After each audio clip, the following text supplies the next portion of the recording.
क्या आपने भी पेटीएम, फोन पे, गूगल पे या किसी भी ऐप के थ्रू सिर्फ और सिर्फ 10 रुपए में डिजिटल गोल्ड परचेज किया है और आप सोच रहे हो वाह अब मैं भी डिजिटल गोल्ड इन्वेस्टर बन गया हूं? तो जरा रुक जाओ क्योंकि सेबी ने इस पर ऑफिशियल वार्निंग दी है। आज हम इस वीडियो में सिंपल शब्दों में समझेंगे कि सेबी क्या है, डिजिटल गोल्ड के बारे में सेबी ने क्या कहा, क्यों वार्निंग दी गई और सेफ इन्वेस्टमेंट ऑप्शंस क्या हैं। तो चलिए वीडियो को स्टार्ट करते हैं। सब्सक्राइब करना है टेक्निकल किंग चैनल को, जहां मिलती है टेक की बात बिना बकवास। सबसे पहले समझते हैं कि डिजिटल गोल्ड क्या होता है। देखो, आप लोग मोबाइल में किसी भी ऐप के थ्रू 10 रुपए या 100 रुपए देकर या कोई भी अदर अमाउंट देकर गोल्ड परचेज करते हो। ऐप बोलता है कि आपका गोल्ड हम वॉलेट में सेफ रख रखे हैं, लेकिन आपके हाथ में कोई भी फिजिकल गोल्ड नहीं होता है, ना ही आपके पास कोई भी वॉलेट का प्रूफ होता है। बस एक डिजिटल सी स्लिप मिल जाती है या फिर कोई ऐप सर्टिफिकेट भी दे देते हैं। एग्जांपल के लिए पेटीएम, फोन पे, गूगल पे और भी बहुत सारी जिनसे आप पेमेंट करते हैं, वहां से आप लोग डिजिटल गोल्ड परचेज कर सकते हैं। लेकिन जो सबसे पॉपुलर है वो है गुल्लक ऐप। इसके बारे में हम लोग आगे बात करेंगे आने वाली वीडियोस में।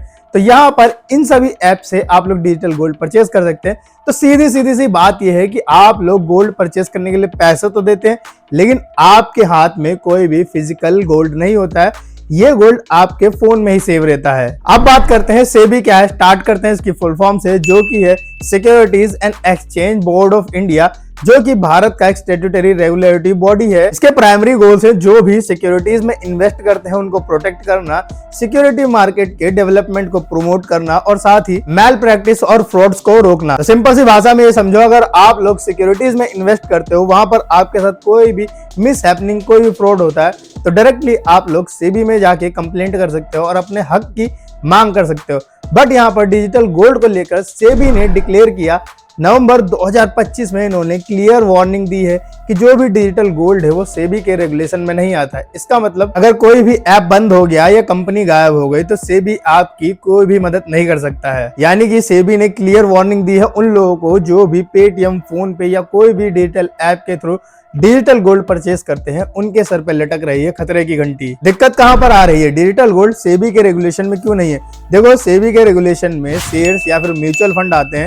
डिजिटल गोल्ड ना ही शेयर है ना ही म्यूचुअल फंड है, इसलिए सेबी के रेगुलेशन में नहीं आता है। ये ना ही कमोडिटी डेरिवेट्स है, इसलिए कमोडिटी बोर्ड के अंडर भी नहीं आता है। कमोडिटी डेरिवेट्स क्या होते हैं? जैसे कि देखो, फाइनेंशियल कॉन्ट्रैक्ट होते हैं ना, जैसे कि कोई फिजिकल कंपनी है वो कहीं पे स्टैब्लिश्ड है, उसकी जो भी एक्चुअल वैल्यू होती है उसके बिहाफ पे ये बनाया जाते हैं फाइनेंशियल कॉन्ट्रैक्ट्स, उसी को ही कमोडिटी डेरिवेट्स कहते हैं। तो डिजिटल गोल्ड इसके अंडर भी नहीं आता है। मतलब साफ है, डिजिटल गोल्ड किसी भी रेगुलेटर के कंट्रोल में नहीं है।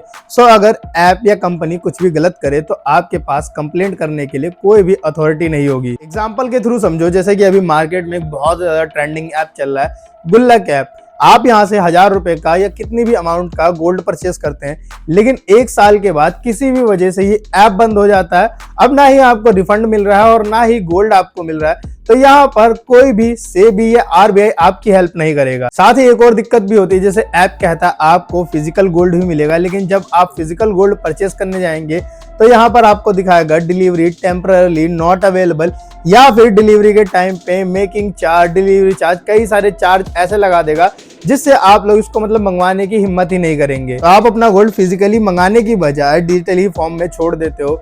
यहाँ पर कंपनी भी यही चाहते हैं कि आपका गोल्ड इसी फॉर्म में पड़ा रहे, तभी वो लोग इसको ज्यादा से ज्यादा यूज कर पाएंगे और कंपनी बंद हो जाए तो आपको देने का भी कुछ झंझट नहीं बचेगा उनके पास। तो अब आप लोग जान ही गए होंगे कि सेबी डायरेक्टली मना कर रहा है डिजिटल गोल्ड परचेज करने से। तो भाई यहाँ पर सेफर ऑप्शन क्या है गोल्ड में इन्वेस्ट करने के लिए? देखो, सेबी के मुताबिक यहाँ पर 2 सेफ और रेगुलेटेड ऑप्शंस है जिनमें आप लोग इन्वेस्ट कर सकते हैं। पहला है gold ETFs, exchange traded funds, share market में ट्रेड होता है, हर यूनिट के पीछे रियल गोल्ड होता है। सेबी रेगुलेट करता है इसलिए सेफ भी है। एग्जांपल के लिए एचडीएफसी गोल्ड ईटीएफ या एसबीआई गोल्ड ईटीएफ। दूसरा ईजीआर इलेक्ट्रॉनिक गोल्ड रिसीट, ये एक नया सिस्टम है जहां पर आपके नाम पे रियल गोल्ड की एक रिसीप्ट मिलती है। स्टॉक एक्सचेंज पे ट्रेड होता है फुल ट्रांसपेरेंसी के साथ। तो इन 2 ऑप्शंस में आप लोग सेबी के अकॉर्डिंग इन्वेस्ट कर सकते हैं अगर आप लोग गोल्ड में इन्वेस्ट करना चाहते हैं। यहाँ पर सारी बातें होती हैं खत्म। एक बार फिर से हम लोग समरी स्टाइल में डिजिटल गोल्ड से रिलेटेड रिस्क को समझ लेते हैं। हैं। सबसे पहला तो सेबी के रेगुलेशन में नहीं, यानी कि कोई भी लीगल प्रोटेक्शन आपको नहीं मिलेगा। काउंटर पार्टी रिस्क होता है, कोई भी ऐप बंद हुआ तो आपका पूरा पूरा गोल्ड गया। हिडन चार्जेस होते हैं, जैसे वोल्ट में रखने का charge, delivery charge, extra making charge. कोई ट्रांसपेरेंसी नहीं होती कि आपका गोल्ड वोल्ट में रखा भी है या नहीं, कोई प्रूफ नहीं। साथ ही ये ऐप प्राइस मैनिपुलेशन अपने आप ही करते हैं, ऊपर नीचे इसका रेट फिक्स करते हैं। आप लोग गूगल पे देखेंगे वहां पे रेट कुछ और होगा, ऐप में देखेंगे वहां पे रेट कुछ और होता है। ये सारे तो हो गए रिस्क की बात। अब मैं यहाँ पर अपना ओपिनियन देता हूँ। देखो, सेबी ने जो वार्निंग दी है, मतलब थोड़ी सी मुझे सही नहीं लगी।